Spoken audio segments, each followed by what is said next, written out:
ఎప్పుడైనా ఒక ప్రభుత్వాన్ని విపక్షాలు విమర్శిస్తుంటాయి.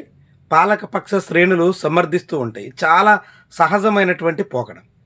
కానీ ఆంధ్రప్రదేశ్‌లో విడ్డూరంగా కూటమి ప్రభుత్వ తీరు మీద సొంత గూటి పక్షులే పెదవి విరుస్తున్నాయి. తెలుగుదేశం పార్టీ అధినేత వ్యవహార శైలిని ఆ పార్టీ శ్రేణులు జీర్ణించుకోలేకపోతున్నాయి.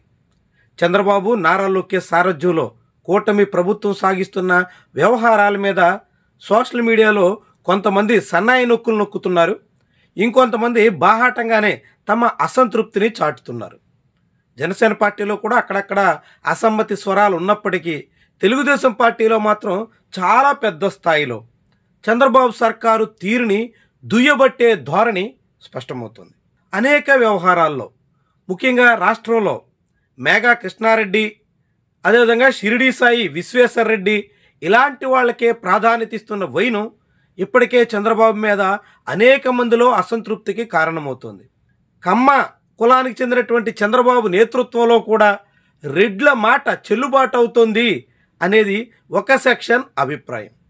జగన్మోహన్ రెడ్డి హయాంలో అంతా తామై అన్నట్టుగా నడిపినటువంటి వాళ్ళు ఇప్పటికీ పావులు కదుపుతుండడం, ఇప్పటికీ వాళ్ళ మాటే చెల్లుబాటు అవుతుండడం సహించలేని తనం మరొక సెక్షన్ గోల.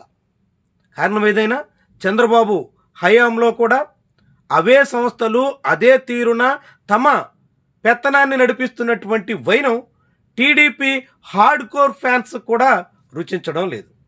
ఇది చంద్రబాబు, నారా లోకేష్ చెవికెక్కుతున్న దాఖలాలు లేవు. ఇప్పటికే ఈ విషయం మీద చాలామంది గడిచిన ఏడాది కాలంగా కూడా ప్రభుత్వాన్ని హెచ్చరిస్తూ వస్తున్నారు. అయినా అలాంటి వ్యవహారాన్నంతా పెడచెవిన పెట్టి చంద్రబాబు, లోకేష్ ముందుకెళ్తున్నారు. ఈ తరుణంలో ఇలాంటి వ్యవహారాలు మరింత ముదరడం ఖాయం అని స్పష్టమవుతుంది. ఇటీవల పోలవరం ప్రాజెక్ట్ నిర్మాణంలో సాగుతున్నటువంటి లోపాలను, ఆ నిర్మాణంలో ఉన్న వైఫల్యాలని సిడబ్ల్యూసి ఎండగట్టే ప్రయత్నం చేసింది.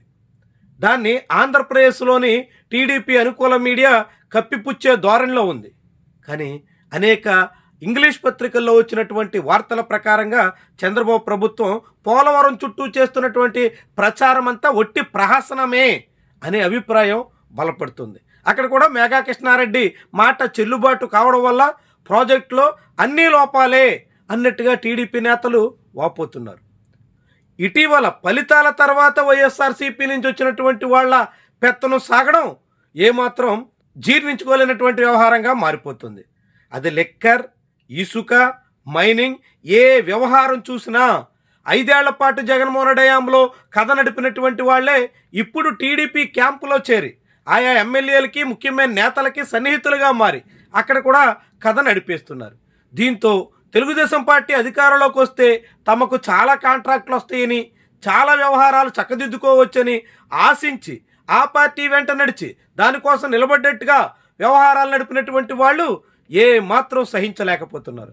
దాంతో ఇప్పుడు కూటమి పాలనా తీరు మీద చాలామంది అసహనాన్ని, అసంతృప్తిని వ్యక్తం చేస్తున్నారు. ఇది రాబోయే రోజుల్లో మరింత పెరగడం ఖాయంగా కనిపిస్తుంది. ఒకవైపు విపక్షం నుంచి తెలుగుదేశం పార్టీకి చాలా పెద్ద స్థాయిలో ప్రతిఘటన ఎదురవుతుంది. ప్రతిపక్ష హోదా కూడా లేని వైఎస్ఆర్సీపీ మూలంగా ఇప్పుడు కూటమి నాయకత్వం తలలు పట్టుకుంటోంది. అనేక విషయాల్లో కూటమి తల బొప్పి కొట్టే దిశలో వ్యవహరిస్తోంది. చాలా తీవ్రమైన తప్పిదాలతో తలవంపులకు గురవుతోంది. ఈ సమయంలో ఒకవైపు విపక్షాల నుంచి ఎదురుదాడి, రెండో వైపు స్వపక్షంలోనే రాజుకుంటున్న కుంపటి, రెండూ చంద్రబాబుని తీవ్రంగా సతమతం చేయబోయే విషయాలుగా మారబోతున్నాయి. విపక్షంలో ఉండగా కొంతమంది సైలెంట్గా ఉన్న చివరికి 2 ఏళ్ళైనా తెలుగుదేశం పార్టీ కోసం అనేక రకాలుగా ఎదురొడ్డారు. చంద్రబాబు మీద నమ్మకంతో విశేషమైనటువంటి రీతిలో త్యాగాలు చేశారు. అలాంటి వాళ్ళందరినీ ఇప్పుడు ఖాతరు చేయడానికి టీడీపీ నాయకత్వం సిద్ధంగా లేదు. ఇప్పుడు టీడీపీలో చక్రం తిప్పే బ్యాచ్ వేరుగా ఉండడం వల్ల పాత టీడీపీ అంతా ఇప్పుడు పక్కకు పోయినట్టుగా కనిపిస్తోంది. ఈ తరుణంలో అలాంటి ఒకనాడు చంద్రబాబుకి బలమైనటువంటి అండాదండగా సాగినటువంటి వాళ్ళు కూడా ఇప్పుడు క్రమంగా చల్లబడిపోతున్నారు, ఒక్కొక్కరుగా చేజారిపోతున్నారు, నెమ్మదిగా బాబుకి, లోకేష్కి దూరమయ్యే దిశలో ఉన్నారు. ఇలాంటి తరుణంలో విపక్షం దూకుడు పెంచి స్వపక్షం నుంచి సహకారం అందకపోతే చివరికి చంద్రబాబు లోకేష్ చతికిల పడక తప్పదా అనేటువంటి సందేహాలు బలపడుతున్నాయి. 164 మంది ఎమ్మెల్యేల మద్దతు ఉంది కాబట్టి ఈ 5 ఏళ్లు తాము ఏం చేసినా చెల్లుబాటు అవుతుందనే ధీమాలో తండ్రి కొడుకులు ఉన్నారు అన్నట్టుగా చాలామంది టీడీపీ శ్రేణులే భావిస్తున్నాయి. మరి ఇలాంటి పరిస్థితి కొనసాగితే చంద్రబాబుకి తీవ్రమైనటువంటి సవాల్ తప్పదు.